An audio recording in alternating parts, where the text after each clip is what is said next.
What's up, guys? Welcome to VHB Engines. Another quick impromptu video here. Catching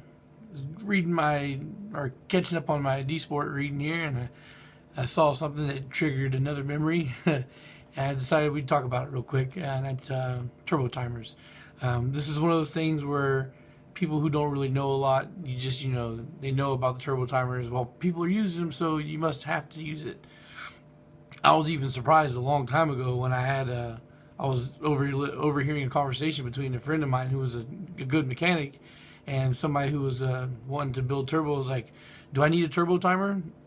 And he said, yeah. And normally I'm not the one to be controversial. I don't usually second guess people, especially, like in a situation like that when it was a customer he was talking to. But I was like, no, you really don't need a turbo timer. I, once upon a time, had a turbo timer on one of my builds, and it didn't even work properly because it never shut off. It would just go and go and go. But anyway, that's besides the point. It's not the reason why I didn't like it.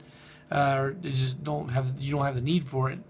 And that is, he was like, well, yeah, you do need a turbo timer. I'm like, well, then why the fuck the factory turbocharged cars don't come with a turbo timer? So, just to explain the whole situation, it is useful if you have a race car. If you got a car that lives and breathes on the track, then yeah, a turbo timer can be useful. If you have a daily driver that happens to be turbocharged, you don't need it. All right. So, what turbo timers do are they help prevent the premature wear of your turbo. They are designed to keep your car running at idle for a certain amount of speed. Why?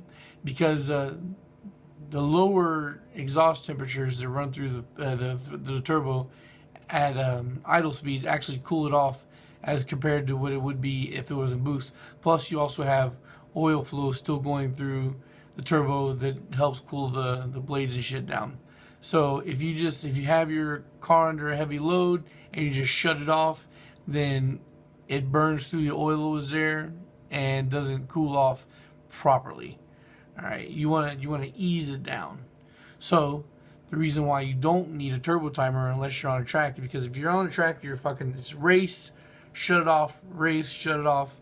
But for somebody who daily drives a turbocharged car, you don't need a turbo timer because all you have to do to get the same effects from a turbo timer is to not be in boost. So if you just drive your car normally outside of boost for a few minutes, because that's all it takes is a few minutes, then your car will cool down enough to where you don't need for it to sit idle for a little while. So if you have a race car, turbo timer if you want to. Even then, it's still not necessary. All you got to do is sit in your car and idle it for a few minutes. If you have a street-driven daily driver that happens to be turbocharged, just don't go do a highway pull and immediately get off the highway and shut off the car, which is, that's most likely not going to happen anyway.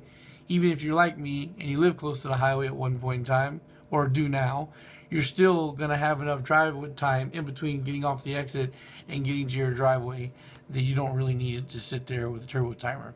It's an unnecessary modification. If you get one that's a good brand, it's going to be expensive, and then you have to have somebody install it. Or if you install it yourself, you're just wasting your time. It's a mod that is not needed. So, that's it. This has wound up even being shorter than I thought it was going to be. But it's another video that will fit into my turbo guide, and hope it was informative for you guys. All my social media information will be in the description below. So if you want to inbox me, ask me any questions that you don't want personally to pop up in the comments below, that's fine. Feel free to do so, and I'll get back to you as soon as I can. Thanks for watching, guys. Peace.